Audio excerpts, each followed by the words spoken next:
नमस्कार, आप देख रहे हैं सी न्यूज भारत और मैं हूं आपके साथ प्रिया श्रीवास्तव। वक्त हो गया है खास खबर का। कवि गुरु रविंद्रनाथ टैगोर की पुण्यतिथि के मौके पर आसनसोल में उन्हें श्रद्धा पूर्वक याद किया गया।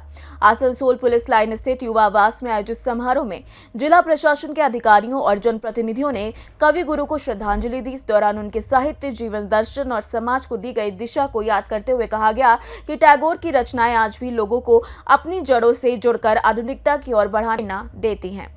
कवि गुरु रविंद्रनाथ टैगोर की पुण्यतिथि के अवसर पर आसनसोल पुलिस स्थित युवा आवास में एक श्रद्धांजलि समारोह का आयोजन किया गया। कार्यक्रम में पश्चिम वर्धमान के जिला मजिस्ट्रेट एस पन्नोवलम, आसनसोल उत्तर के विधायक कृष्णेंदु मुखर्जी सहित जिला प्रशासन के अधिकारी और अन्य वरिष्ठ लोग मौजूद रहे। इस मौके पर उपस्थित अतिथियों ने कवि गुरु रविंद्रनाथ टैगोर को याद करते हुए उनके जीवन और कृतित्व पर प्रकाश डाला। वक्ताओं ने कहा कि रविंद्रनाथ टैगोर बहुमुखी प्रतिभा के धनी थे। साहित्य से लेकर कला, शिक्षा, समाज और विभिन्न क्षेत्रों में उनके योगदान की अमिट छाप देखने को मिलती है। उन्होंने कहा कि टैगोर का जीवन, उनकी रचनाएं आज भी समाज के लिए प्रेरणा स्रोत हैं। उन्होंने अपने विचारों, रचनात्मक कार्यों के माध्यम से लोगों को विकास की ऐसी दिशा दिखाई जिसमें आधुनिक सोच के साथ साथ अपनी जड़ों और संस्कृति से जुड़े रहने का संदेश मिलता है। वक्ताओं ने कहा कि ये गर्व की बात है कि भारत और बंगाल की धरती ने रविंद्रनाथ टैगोर जैसे महान व्यक्तित्व को जन्म दिया है। कवि गुरु ने न केवल साहित्य के क्षेत्र में अपनी विशिष्ट पहचान बनाई, बल्कि जीवन के विभिन्न क्षेत्रों में अपने विचार और कार्यों की अमिट छाप छोड़ी है। समारोह में कहा गया कि बदलते समय के साथ भी टैगोर की शिक्षाएं और उनकी रचनाएं प्रासंगिक बनी हुई हैं। उन्होंने उनकी सोच पीढ़ी को ज्ञान, संस्कृति, मानवता और आधुनिकता के बीच संतुलन बनाने की प्रेरणा देती है। আজকে বিশেষ দিন আমরা এখানে মিলিত হয়েছি। সবাই আমাদের মাঝে আছেন আমাদের সবার প্রিয় জেলা শাসক ডিএম সাহেব রয়েছেন, অতিরিক্ত জেলা শাসক রয়েছেন, এসডিও সাহেব রয়েছেন, আমাদের চিফ কন্ট্রোলার, আসানসোল বিশেষ সংশোধনাগারে রয়েছেন এবং আমার সামনে উপস্থিত প্রত্যেককে আজকে এই বিশেষ দিনে আপনাদের মাঝে আসতে ভীষণ ভালো লাগছে।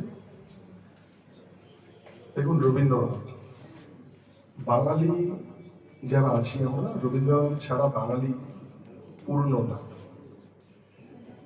উনি একজন আধুনিকতার পরশ যিনি দিয়েছেন। আজকে গোটা বিশ্বকবি রবীন্দ্রনাথের যে আমাদের দেশের প্রতি, আমাদের সমাজের প্রতি ওনার যে কন্ট্রিবিউশন, আজকে সেই মূল্যায়ন, ওনার দেখানো পথ, ওনার দেখানো যে সমস্ত কিভাবে আমরা আগামী দিন চলব, আপনারা চিন্তা করতে পারেন শান্তিনিকেতনের মতন যে ওনার মাথা থেকে বেরিয়েছিল যে প্রকৃতির কোলে শিক্ষাঙ্গন। আজকের দিনে আমরা কোয়েট চিন্তা করি, সেই দিনে বসে উনি চিন্তা করতেন যে প্রকৃতির কোলে গাছের ছায়ায় বসে সবাই মিলে একসঙ্গে পড়াশোনা করতেন। মানে ওনার আধুনিকতার যে স্পর্শ যেটা আমরা পেয়েছি, একজন মানুষ যার কবিতা দুটো দেশে তারা জাতীয় সঙ্গীত হিসেবে ব্যবহার করা হয়েছে। কিরকম ছিলেন 1905 সালে যখন দেশ ভাগ হচ্ছিল। 1947-এ দেশ ভাগ হওয়ার অনেক আগে দেশ ভাগ হতো 1905-এ। সেই সময় রাখি বন্ধনের মাধ্যমে উনি বঙ্গভঙ্গ রদ করেছিলেন রাস্তায় নেমে। এবং একইভাবে যখন জালিয়ানওয়ালাবাগে যখন হত্যাকাণ্ড হয়েছিল, ব্রিটিশের দেওয়া নাইট উপাধি তিনি প্রত্যাখ্যান করেছিলেন। দেশপ্রেমিক কত বড় ছিলেন তিনি প্রমাণ করেছেন। তাহলে খালি শুধু কবি ছিলেন না, একাধারে দার্শনিক, একাধারে সাহিত্যিক, একাধারে উনি ভালো ছবি আঁকতেন। আজ ওনার কথায় আত্মবিশ্বাস আমরা ফিরে পাই। চিত্ত যে ভয় শূন্য, উচ্চ যে দাসীর।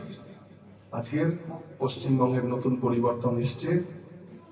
মাননীয় মুখ্যমন্ত্রী শুভেন্দু অধিকারীর নেতৃত্বে আমরা নতুন ভাবে স্বপ্ন দেখতে শুরু করেছি এবং আগামী দিন আজকে এখান থেকে আমরা শপথ নিয়ে এগোবো যে কবিগুরুর দেখানো রাস্তায় আমরা চলবো। আগামী দিনই ওনার দেখানো পথে আমাদের প্রকৃত পথ হবে। সবাই ভালো থাকবেন। নমস্কার। कविगुरु रविंद्रनाथ टैगोर प्रयात दिवस 10th एनिवर्सरी 22 श्रावण। আমরা ওনাকে সম্মান জানার জন্য, ওনাকে স্মরণ করার জন্য আমরা আজকে এই অনুষ্ঠানটা তথ্য এবং সংস্কৃতি বিভাগ পশ্চিমবঙ্গ সরকারের আয়োজিত আমাদের জেলা প্রশাসনের সহযোগিতায় এই ছোট প্রোগ্রাম আমাদের জেলায় এখানে আমাদের আসানসোল যুক্ত স্থলে আয়োজিত হয়েছে।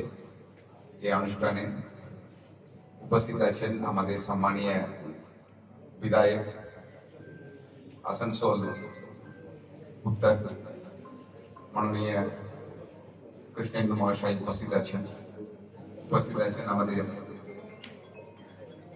এডিএম ডেভেলপমেন্ট উপস্থিত আছেন এসডিও মহাশয় উপস্থিত আছেন, ডিএসিও উপস্থিত আছেন, আর আমাদের আইএনসিএ দপ্তর থেকে শিল্পীরা উপস্থিত আছেন, ছাত্রছাত্রীরা উপস্থিত আছেন, মিডিয়া বন্ধুরা উপস্থিত আছেন। সকলকে আমি আরেকবার নমস্কার জানাচ্ছি। কবিগুরু রবীন্দ্রনাথ ঠাকুরের ভূমিকা তবা উনি আমাদেরকে যেটা দিয়ে গিয়েছেন আমাদের সমাজকে, কবিতা বলুন, ওনার ড্রয়িং গুলো বলুন, ওনার চিন্তা ভাবনা গুলো বলুন, এগুলো আমরা আলাদা করে বলার দরকার নেই। উনি আমাদের এশিয়াতে প্রথম নোবেল প্রাইজ প্রথমে আমাদের যারা ইউরোপ আমেরিকা ওই দিকে যারা ওনারাই পেতেন নোবেল প্রাইজ, কিন্তু উনি এশিয়াতে প্রথম নোবেল প্রাইজ উনি পেয়েছেন লিটারেচারের জন্য।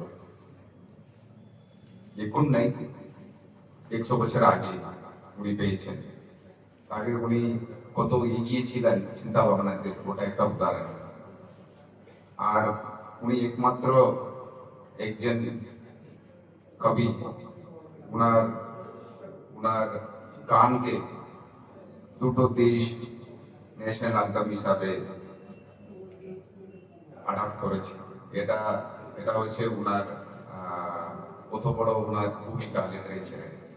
তো এখনো আমাদের আজকের দিনে ওনার যে এত ওনার লিটারেচার আছে, ওনার চিন্তা ভাবনা আছে, ওটাকে আমরা আমাদের ইয়ঙ্গার জেনারেশন এখন যে আমরা মোবাইল ইন্টারনেট যুগে ওনাদেরকেও ওনার ভূমিকা নিয়ে যাওয়ার আমাদের দায়িত্ব।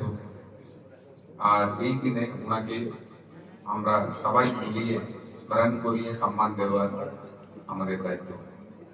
এটা বলে আমি আজকে যে আয়োজন করেছি ইনফরমেশন অ্যান্ড কালচারাল দপ্তর, ওনাদেরকে অসংখ্য ধন্যবাদ। আপনার সকলকে অসংখ্য ধন্যবাদ। যারা শিল্পীরা এসে আজকে पश्चिम वर्धमान आसनसोल से सीनियर संवाददाता मनोज नियोगी की रिपोर्ट। देखा जाए तो कवि गुरु रविंद्रनाथ टैगोर की पुण्यतिथि पर आयोजित ये समारोह उनके विचारों और योगदान को याद करने का अवसर बना। साहित्य और समाज को अपनी अमूल्य विरासत देने वाले टैगोर आज भी अपनी रचनाओं और विचारों के जरिए लोगों को प्रेरणा देते हैं। फिलहाल इस खास खबर में इतना ही। देश दुनिया की बाकी और खबरों के लिए आप बने रहिए सी न्यूज भारत के साथ।